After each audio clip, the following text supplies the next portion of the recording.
우리 압도자회 당신은 성령 안에서 능히 할 수 있습니다. 서로 한번.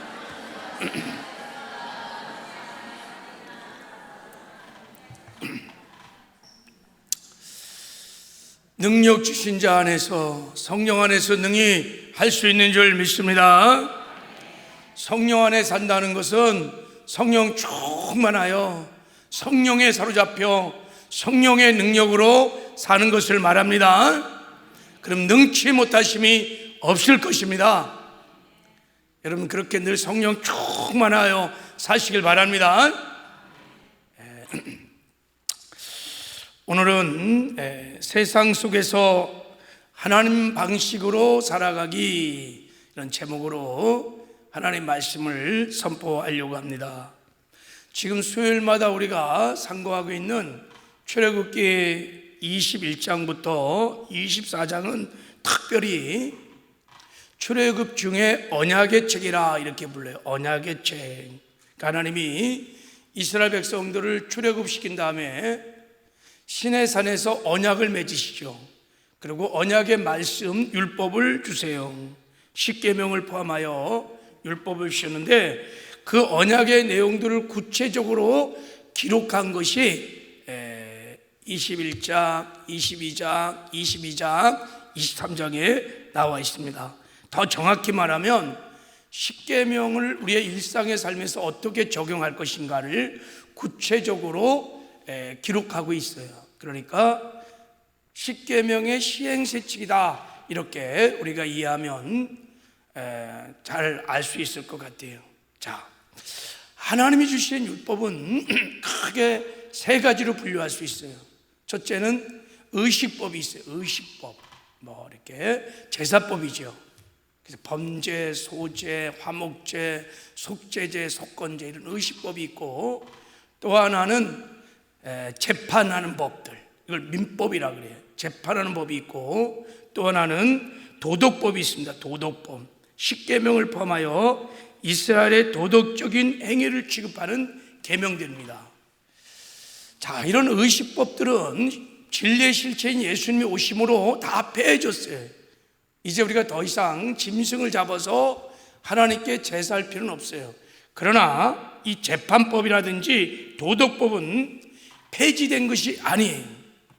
하나님이 이런 십계명을 포함하여 이런 도덕법을 준 의도, 하나님의 뜻을 이해하고 우리가 지금도 도덕법의 정신을 가지고 살아야 됩니다. 그러니까 출애굽 21장부터 23장까지 기록되어 있는 이런 모든 도덕법들은 우리 하나님의 백성들이 이 세상에서 살아가는 하나님의 백성들의 삶의 원리예요. 원리. 우리가 그렇게 원리를 따라 살아가야 세상과 구별된 삶을 살 수 있어요. 만약에 이런 도덕법을 다 버리고 그냥 내 생각대로 내 멋대로 살면 우리가 세상에 나가서 예수 믿는 사람이나 안 믿는 사람이나 똑같아. 그래서 우리가 이런 도덕법을 배워서 하나님 나라의 이 원리를 따라 우리가 세상과 구별된 삶을 살아야 될 줄 믿습니다. 그래서 우리가 지금 이 말씀을 상고해 보고 있는 거예요. 자, 우리가 이제 이런 도덕법을 지키기 위하여 상고할 때 두 가지를 주의해야 합니다. 첫째는 이스라엘 국가는 하나님 직접 왕으로 통치하셨던, 다스렸던 신정 통치 국가였습니다. 하나님이 직접 다스렸던 나라이죠. 이런 신정 통치 국가의 법이 오늘날 같은 현대 국가에 그대로 적용되는 것은 아니에요.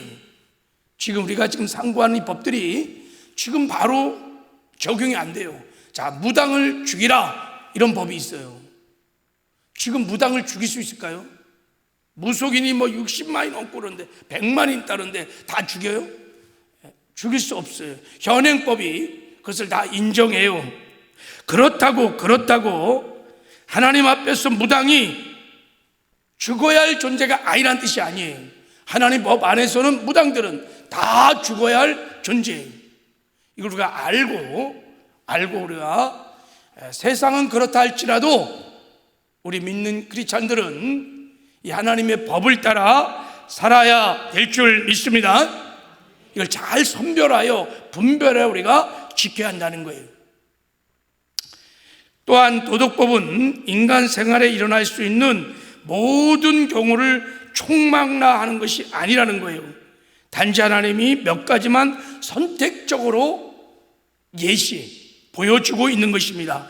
십계명을 따라서 우리가 일상의 삶에 어떻게 적용해야 되는지 몇 가지 케이스만 하나님이 말씀을 하시는 거예요. 전체를 다 총괄하지는 않아요. 자, 어떻든 우리는 하나님의 백성으로서 이 세상에 사는 동안에 이제부터 하나님이 가르친 율법을 따라 세상의 식과 방식이 아닌 하나님의 식과 방식으로 살아가서 세상과 구별된 삶을 사시는 저와 여러분 되기를 주님의 이름으로 축복합니다. 그래야 여러분, 우리가 세상에 나가서 천국의 증인, 우리를 통해서 하나님이 드러나고 하나님의 나라가 우리를 통해서 드러나게 될 것입니다. 이게 우리가 왕같은 제사장 나라의 삶을 사는 부르심을 받은 자이기 때문에 그래요. 나를 통해서 하나님의 나라가 여러분의 직장에, 여러분의 일상삶에 나타나야 돼요. 할렐루야. 그러면 여러분이 하나님 나라의 식과 방식으로 살아야 돼요. 대가를 지불하고 권리를 포기하고 희생이 따를지라도 세상의 처세술을 따라서 세상의 식과 방식으로 살면 안 돼요. 우리 하나님의 말씀대로 살아야 됩니다. 할렐루야. 자, 이제 이런 마음으로 우리 한번 하나님의 법을 이제 살펴보려고 합니다. 자, 첫째 16, 17절에 첫 번째 주신 하나님의 법도는 뭐냐면 혼전 순결을 지키라 하는 거예요. 자, 한번 따라 보세요. 혼전 순결을 지켜라. 여러분, 혼전 순결을 지켰습니까? 우리 자녀들은 지금 혼전 순결을 지키고 있나요? 이 법을 따라 우리가 살기 시작하면 세상과 구별된 삶을 살아 하나님께 영광을 돌리는 복된 삶을 살게 될 줄 믿습니다. 자, 우리 한번 16절, 17절을 읽어보겠습니다. 시작. 사람이 약혼하지 아니한 처녀를 꾀어 동침하였으면 납폐금을 주고 아내를 삼을 것이요, 만일 처녀가 아버지가 딸에게 주기를 거절하면 그는 처녀에게 납폐금으로 돈을 낼지니라 그랬어요. 자, 사람이 약혼하지 아니한 처녀를 꾀어 동침했어요. 그러니까 결혼 전에 정당하지 않는 방법으로 성적 관계를 맺은 거예요. 정당은 결혼을 말하는 거예요. 그러니까 혼전 성관계를 가졌어요. 그러면 납폐금을 주고 아내를 삼으라 그러는 거예요. 이 납폐금은 그 여자의 아버지에게 주는 결혼 지참금이에요. 그 여자를 사오는 값이에요. 그거를 아버지에게 주고 결혼을 하라는 거예요. 왜냐하면 딸은요, 시집가기 전에 아버지 소유예요. 아버지 안에 속해 있었어요. 그러니까 아버지에게 납폐금을 주고 몸값을 주고 사라는 거예요. 그래서 결혼을 하라는 거예요. 얼마를 주냐면 신명기 22장 29절에 보면, 자, 한번 볼까요? 말씀이 있나요? 방송실. 그 통관한 남자는 그 처녀의 아비에게 은 50세겔을 주고 그 처녀로 아내를 삼을 것이라 그랬어요. 은 50세겔을 줘야 돼요. 은 50세겔. 은 50세겔은 어느 정도 가치가 있었을까? 여러분, 요셉이 애굽으로 팔려갈 때 은 몇 세겔에 팔렸을까요? 20세겔에 팔렸어요. 17세 아니면 18세 청년을 파는데 20세겔 받았어요. 그럼 50세겔은요, 아주 왕성한 청년 2명 값에다가도 10세겔이 더 나가는 거예요. 굉장히 엄청난 대가를 지불하고, 만약에 결혼 전에 성관계를 가졌다면 그렇게 지불하고 결혼을 하라는 거예요. 엄청난 대가를 지불하는 거예요. 자, 출애굽 22장 17절에 왜 이런 법을 주셨는지, 자, 우리 한번 읽어보겠습니다. 출애굽 22장. 자, 시작. 처녀의 아버지가 딸을 그에게 주기를 거절하면 그는 처녀에게 납행금으로 돈을 낼지니라 그랬어.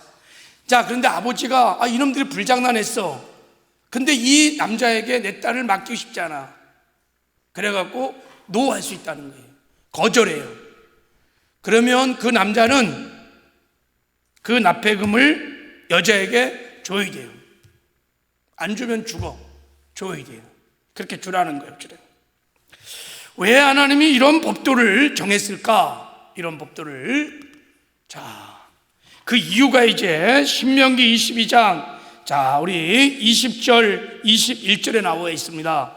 제가 한번 읽어볼게요. 그 일이 참되니 그 처녀에게 처녀의 표적이 없거든 그 처녀를 그의 아버지 문에서 끌어내고 그 성읍 사람들이 그를 돌로 쳐 죽일지니 이는 그가 그의 아버지 집에서 창기의 행동을 하여 이스라엘 중에서 악을 행하였음이니라. 너는 이와 같이 하여 너희 가운데 악을 제할지니라 그랬어요. 자, 처녀가요 결혼을 했는데 첫날 밤에 보니까 처녀의 표적이 없어. 그러면 돌로 쳐 죽이라는 거예요. 처녀성을 잃어버렸어. 정조를 잃어버렸단 말이죠. 그래서 이스라엘 공동체에 진 죄를, 그 악을 하나님이 그 공동체에서 제거하라 하는 거예요. 자, 여러분, 이 법은 그래서 남자로부터 여자의 처녀성, 정조를 보호하기 위한 것입니다. 성은 결혼한 부부 안에서만 허락되는 것입니다. 여자의 처녀성을 깨뜨리는 혼정 성관계는 죄입니다. 그래서 혼전 순결을 지키라는 것입니다. 오직 성은 결혼 안에서만 부부에게만 허락한 것입니다. 만약에 혼전 성관계를 하면 공동체 전체 그리스도 몸을 더럽히는 하나님 보시기에 굉장히 악한 죄들입니다. 자, 두 번째 이유가 있어요. 이제 두 번째 이유가 신명기 22장 29절. 자, 29절을 다시 한번 읽어보겠습니다. 시작. 이 동침한 남자는 그 처녀의 아버지에게 은 50세겔을 주고 이 처녀를 아내로 삼을 것이라. 그가 그 처녀를 욕보였은즉 평생에 그를 버리지 못하리라 그랬어요. 만약에 남자가 그 처녀를 욕보였어, 그러면 책임지라는 거예요. 버리면 안 된다는 거예요. 네가 처녀성을 범했다, 그러면 남자 네가 책임을 지라는 거예요.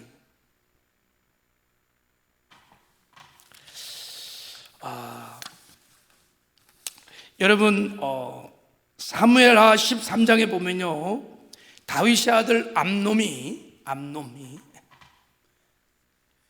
배다른 형제 다말을 사랑했어요. 상사병에 걸려갖고 강교한 사촌이었던 요나답이 어떻게 해야 여자를 네 여자로 만들 수 있는지 방법을 가르쳤어요. 그래서 암놈이 술을 둘이서 수작을 부려갖고 아프다고 막 핑계를 치고 다말이 과자를 만들어도록 방으로 끌은 다음에 그냥 덮쳤어요. 강간을 했어요, 그날 밤에. 근데 문제는 암놈이 범죄를 한 후에 책임을 지지 않는 거예요. 그러니까 처음부터 사랑했던 게 아니에요. 더 미워하고 다말을 버려버려요. 그러니까 순간적인 욕정들. 지금 여러분, 혼전 성관계에 대해서는 남자에게 하나님 책임을 물어요. 대부분 남자들이 먼저 시도를 해요.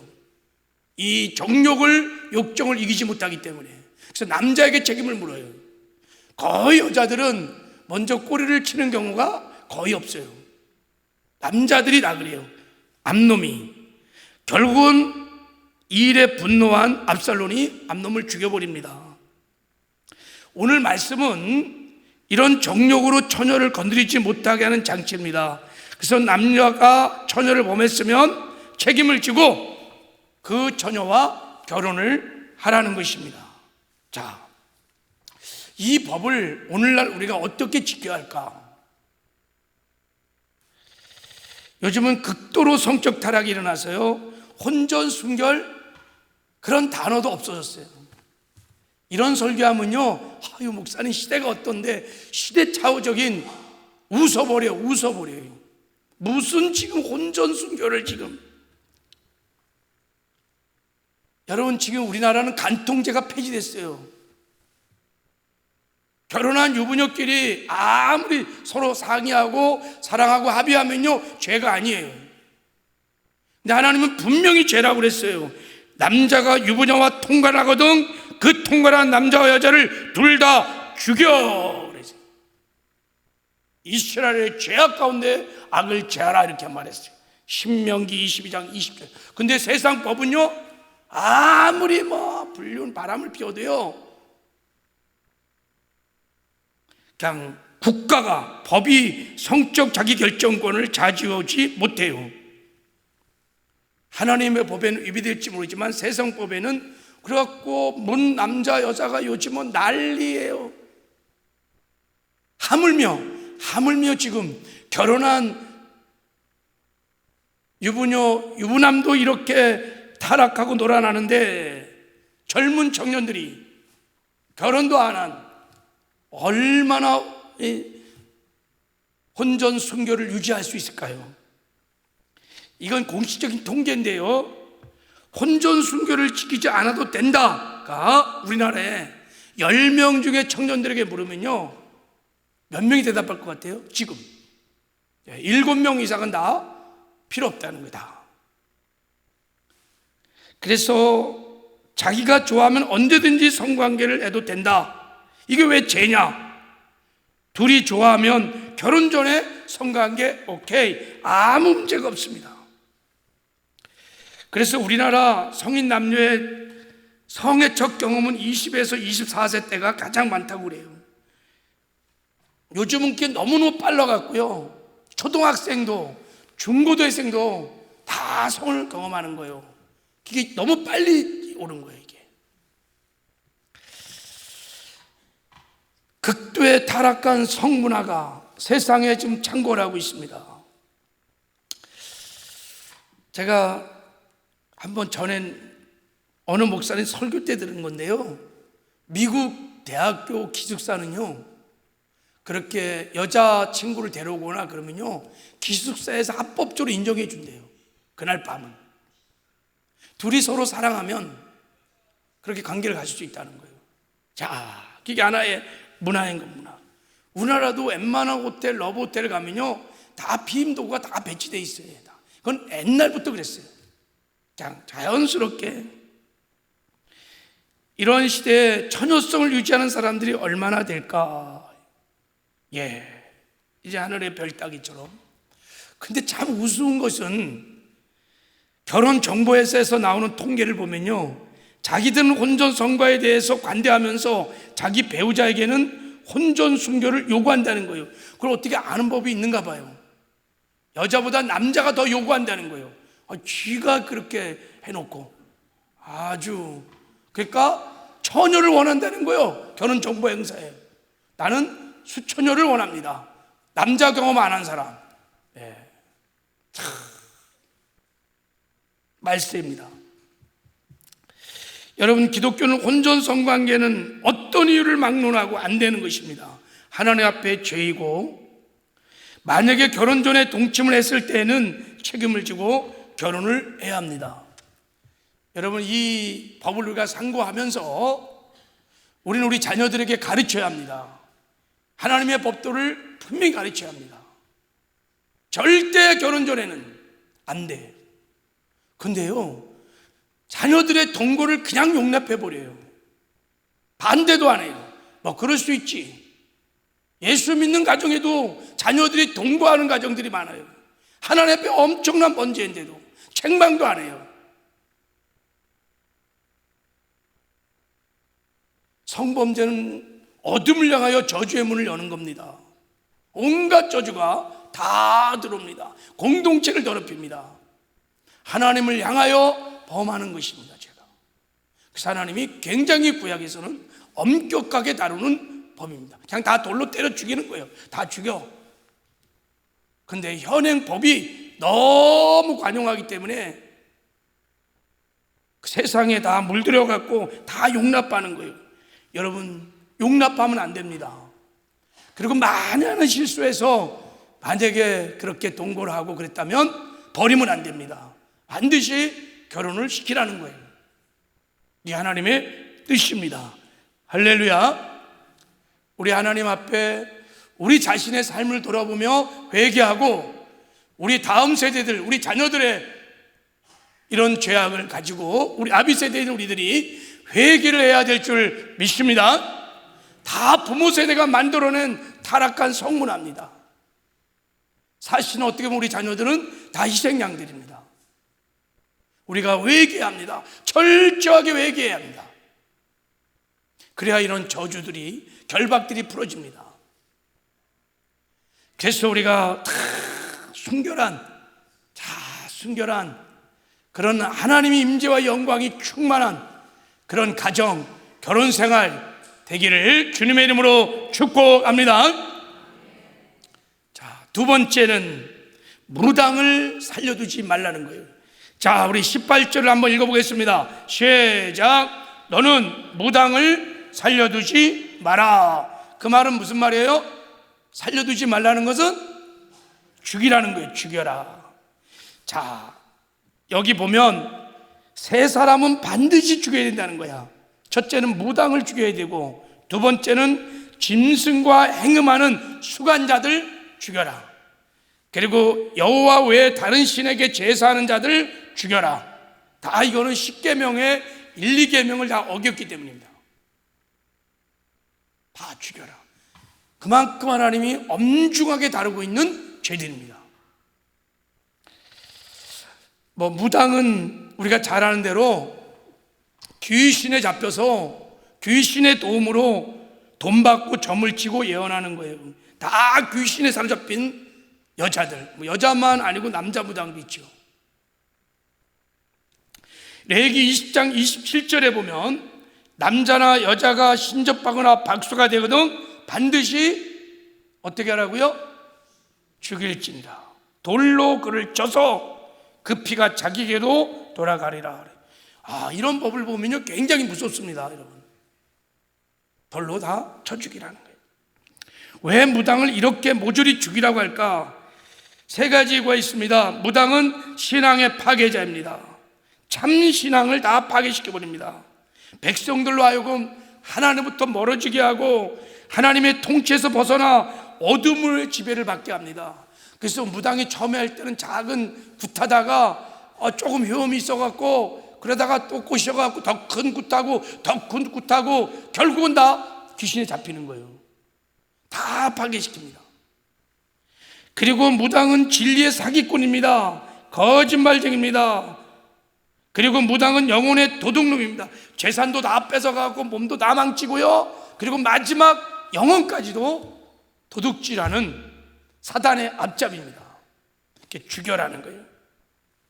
근데 오늘날 현대 국가에서 무당을 죽일 수는 없잖아요. 그죠? 현행법이 인정을 안 해요. 우리가 무당 죽이면요 입법 가지고 살인 감옥에 가요. 하나님 법 앞에서 우리는 무당이 마땅히 죽어야 할 사악한 존재인 것을 인정하셔야 합니다. 할렐루야. 그리고 기도해야 되고, 그 무당의 영혼을 불쌍히 여기고 전도도 해야 되고, 그러나 무당의 짓, 그것을 우리가 잘못됐다는 것을 가르쳐 줘야 돼요. 그것이 사랑인 줄 믿습니다. 자, 무당은요 돈을 받고 신과 인간 사이에서 매개자 역할을 합니다. 그러니까 복채를 많이 받아야 돼. 복채 없이는 절대 구슬이나 하여간 점을 안 쳐주세요. 복채를 많이 받으면 삼재를 면해주겠다 하면서 다 이렇게 점도 쳐주고 굿도 해줍니다. 돈이 중요해요. 돈이. 무당은 다 돈을 얼마나 밝힌지 몰라요. 자, 우리가 이 말씀을 가지고 보면 교회 안에도 무당들이 있습니다. 지난 교회사 안에 얼마나 많은 무당들이 있었는지 모릅니다. 그 대표적인 무당이 통치했던 기독교의 역사 한 세기를 통치했던 시대가 있습니다. 그게 중세시대입니다.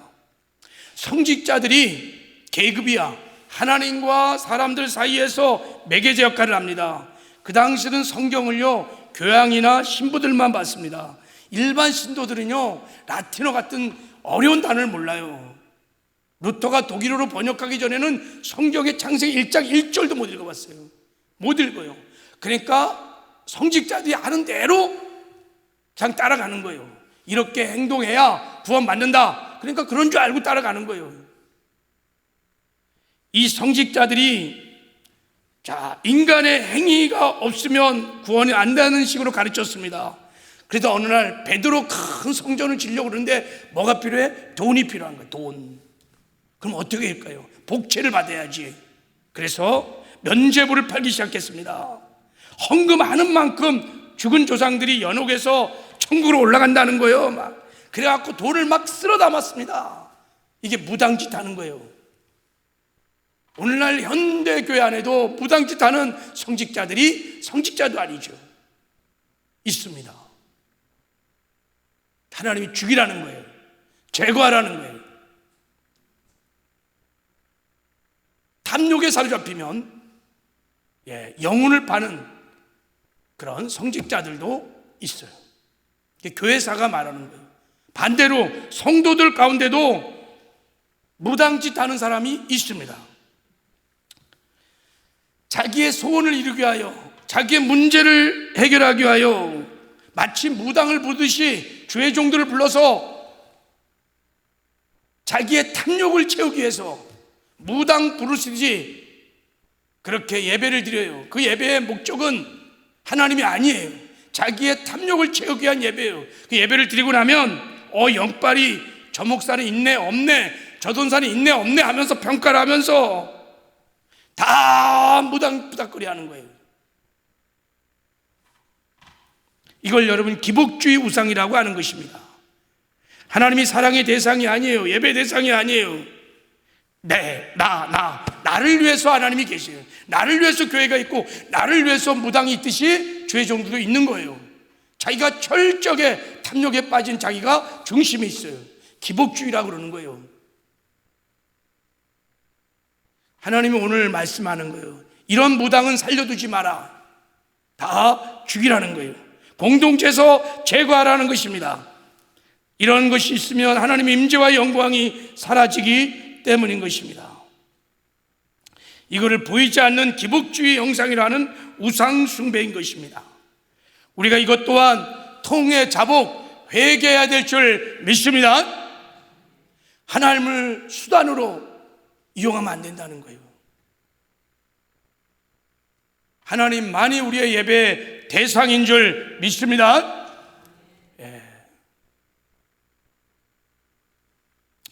자, 세 번째, 수간자를 죽이라는 거예요. 자, 19절 읽겠습니다. 시작. 짐승과 행음하는 자는 반드시 죽일지니라 그랬어요. 짐승과 행음하는 자를 수간하니라 그래요. 이거는 정말 극도의 타락을 보여주는 것입니다. 인간이요, 하나님의 존귀한 형상으로 창조됐습니다. 하나님처럼 살아가도록 창조된 것입니다. 그런 인간이 짐승들과 관계를 하는 거예요. 이것은 사단 마귀가요, 창조주 하나님의 영광을 완전히 짓밟은 가증한 행위입니다. 성적인 타락 중에 아주 가증한 하나님의 영광을 완전히 짓밟아버리는. 근데 지금 저 동남아 막 이런 데 여행 가갖고요, 이거 하러 가요. 큰 개들하고 막. 집에 여러분 그런 거 갖다 놓고 해요.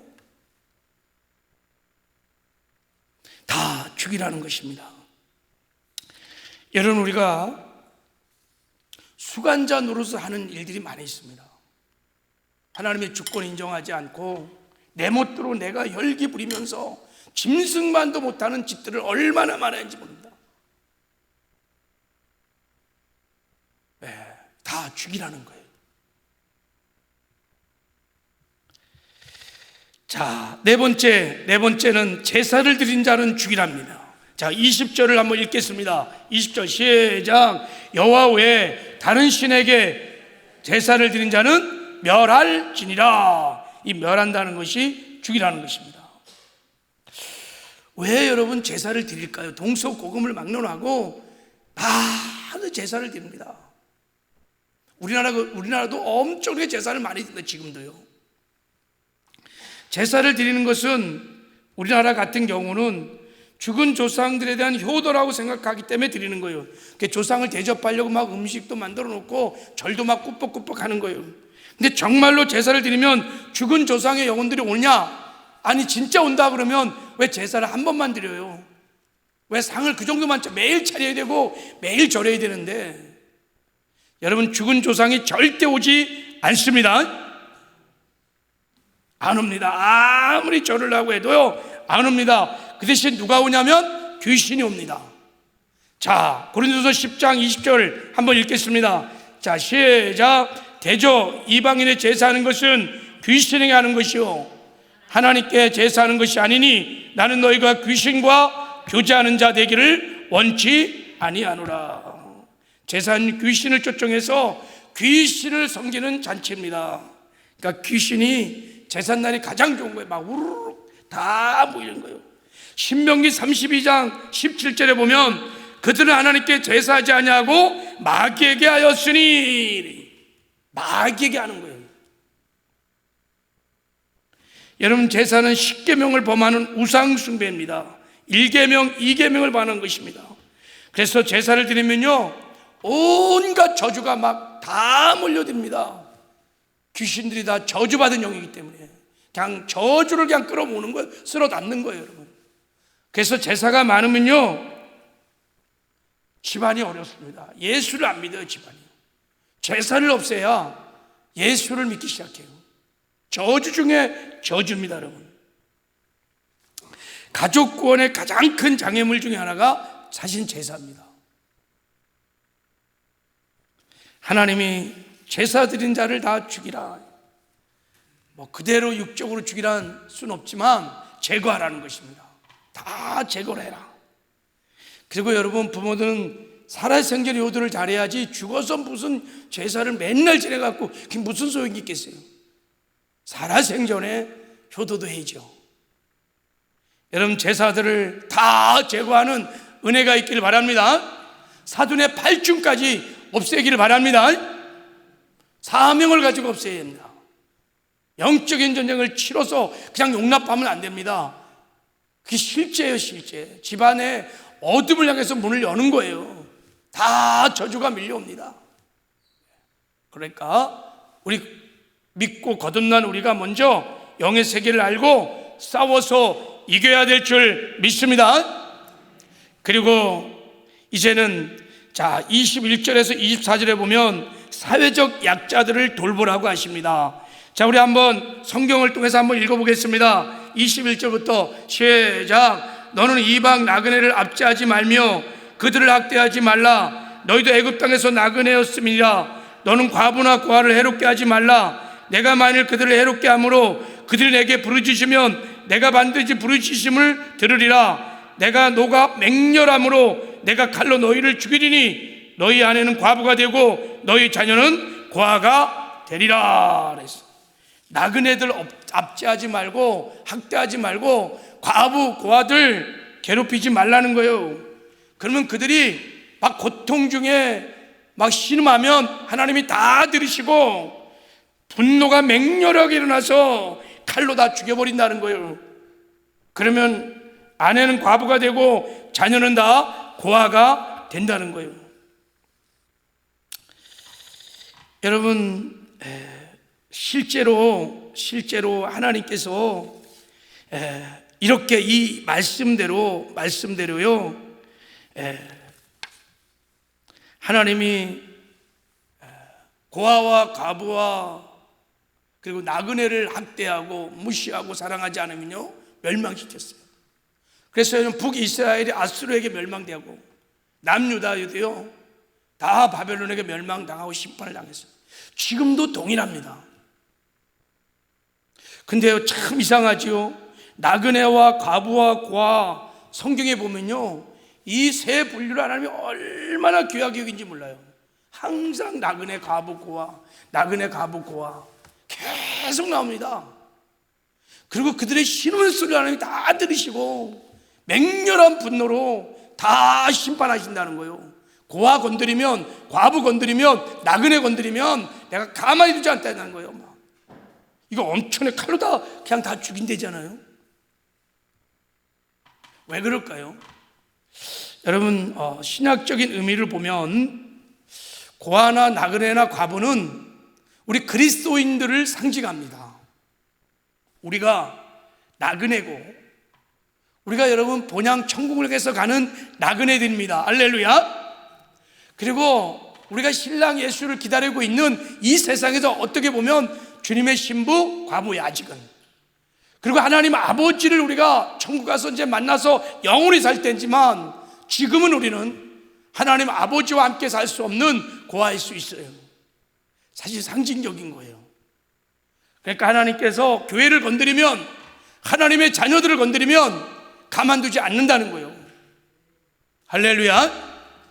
여러분, 하나님이 우리 하나님의 고아처럼, 나그네처럼, 과부처럼 살아가고 있는 택한 백성들을 지켜주시고 보호해 주십니다. 그래서 사도 바울이 이 하나님의 사랑에 대한 확신을 깨닫고 로마서 8장에서 그렇게 고백한 거예요. 그런즉 이 일에 대해 우리가 무슨 말하리요? 만일 하나님이 우리를 위하시면 누가 우리를 대적하리요?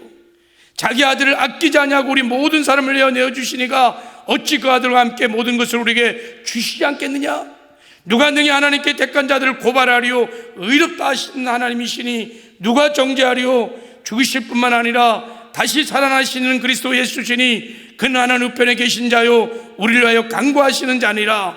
누가 우리를 그리스도의 사랑에서 끊으리요?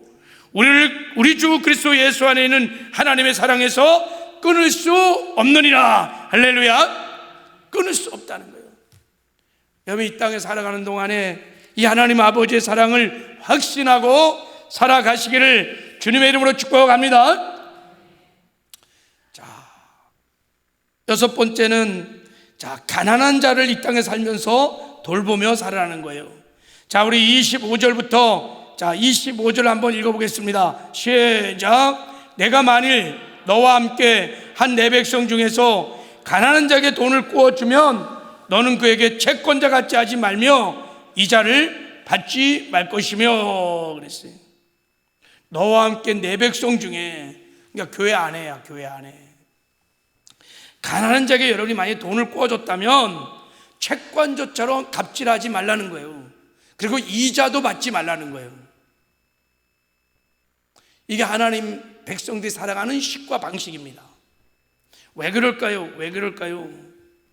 내가 부유하여 돈을 빌려줄 형편이 되었다면 그것은 하나님의 자비로 된 것이지 다른 사람보다 돈을 벌 능력이 있어서 그렇게 된 것이 아니라는 것을 일단 깨달아야 돼요.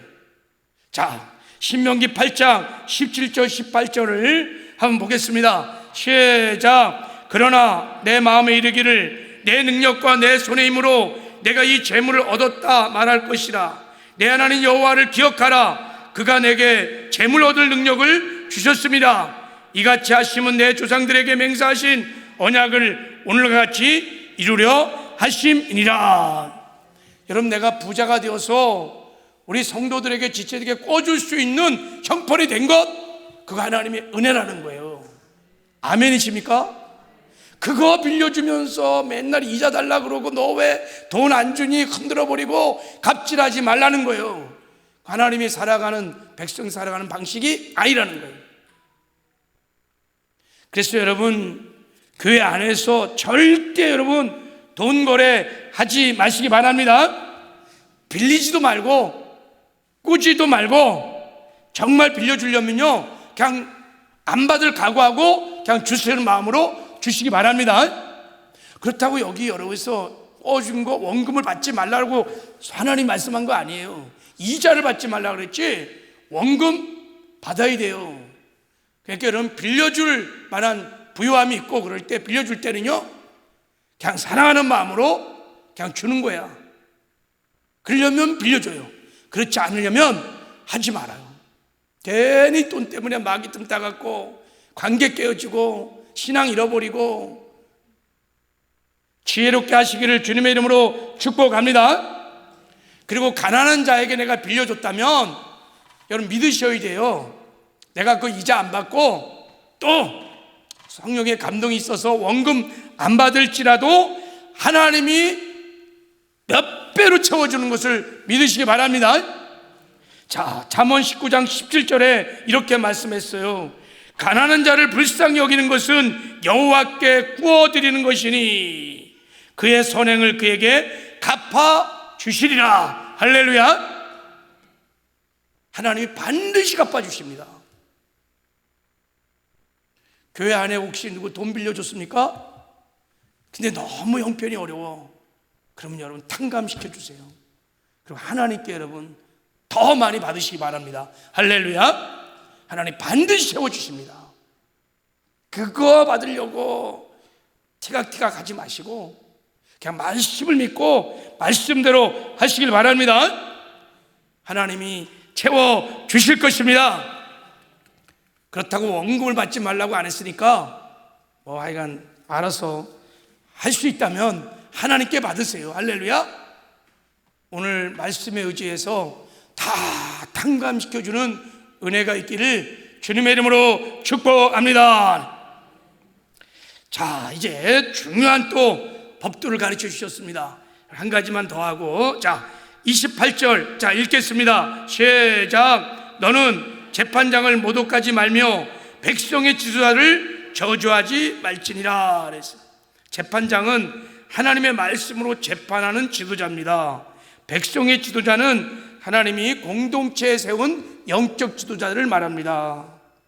그러니까 백성의 지도자들, 영적 지도자들에게 욕하지 말고 그리고 저주하지 말고, 그 말은 다시 말하면 영적 지도자들을 존중하고 하나님이 세우신 영적 권위에 여러분 거역하지 말고 순종하라는 것입니다. 할렐루야.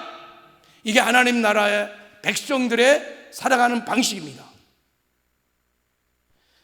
여러분 하나님이 세운 권위자에게 순종하시길 바랍니다.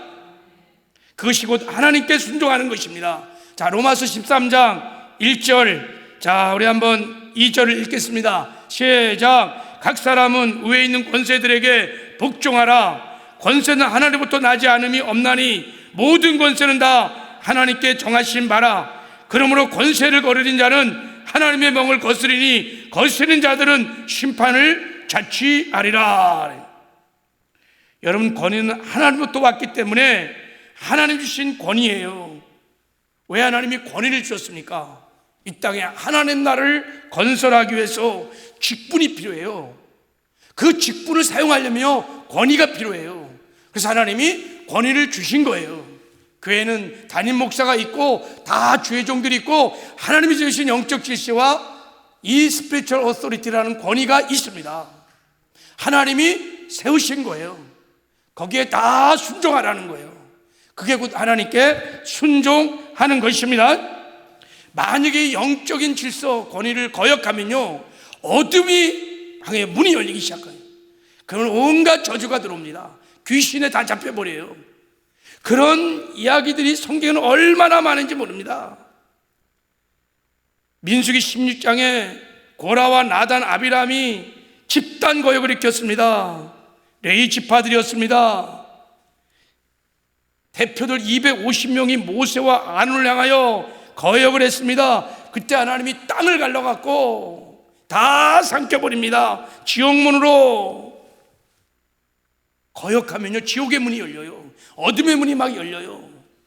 그래서 하나님이 세우신 권위에 거역하면요 다 귀신에 사로잡혀갖고 혈기방장하고요 난리법석을 때립니다. 다 그때 권위에 도전할 때 들어온 귀신들이에요. 다 잡혀갔고요. 한국교회 교회를 흔들었던 그 파벌 싸움에 다 뭐가 있습니까? 하나님이 세운 이 영적 권위에 순종하지 못하고 세상의 거역의 영에 사로잡혀갖고 그렇게 싸워서 교회가 무너지고 다 귀신짓 하는 거예요. 여러분 영적인 리더가 인격적으로 성품적으로 정말 존경을 하고 그래서 그런 것이 아니라 하나님이 나라를 건설하기 위하여 하나님이 직분을 주시고 그 직분을 잘 감당하라고 하나님이 세우신 권위인 것입니다. 그걸 인정하셔야 돼요. 그리고 순종하셔야 돼요. 목자들, 지역장들, 교구장들, 담임 목사 다 하나님이 세우신 영적 권위입니다. 근데요, 어떤 분들은 우리 교육자들을요, 내가 들었어요. 야, 나 막 이렇게 불러. 그러면요, 저주가 들어옵니다. 귀신 들려요. 그렇게 하면 안 됩니다. 교육자들이 무슨 종입니까? 야, 너 가라고. 영혼을 맡은 목자와 지역장들에게 여러분 존대하고요, 그거 순종하셔야 합니다. 여러분 모든 기름 부심은 하나님이 세우신 영적 질서를 통해서 흘러가게 되어 있습니다. 이거를 거역하면요, 어둠을 향하여 문이 열립니다. 여러분 막을 수 없어요.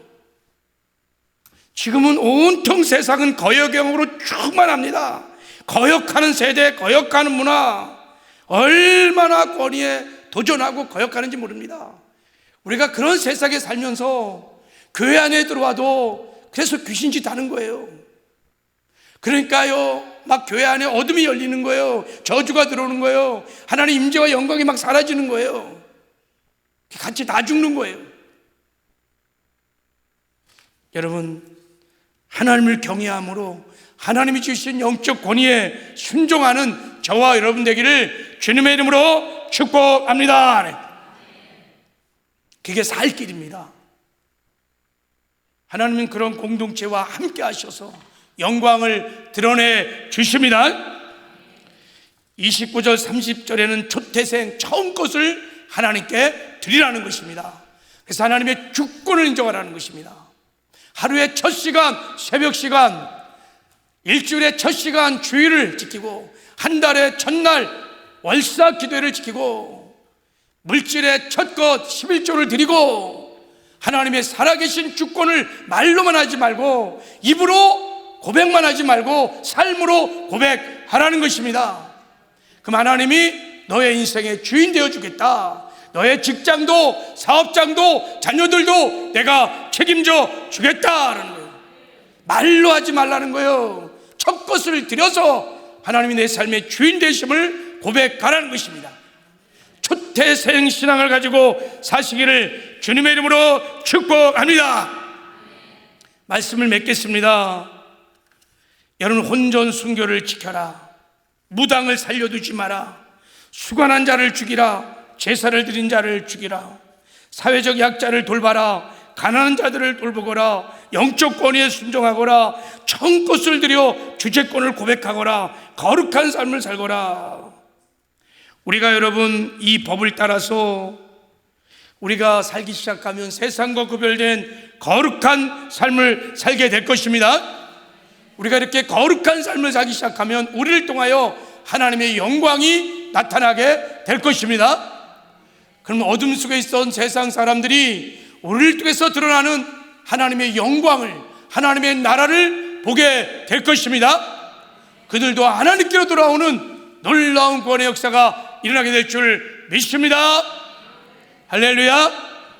우리 찬양 한 장 드리고, 자, 준비하신 예물도 하나님께 드리고 함께 한번 우리 회개하면서 말씀 붙들고 한번 기도하기 원합니다. 자, 우리 찬송가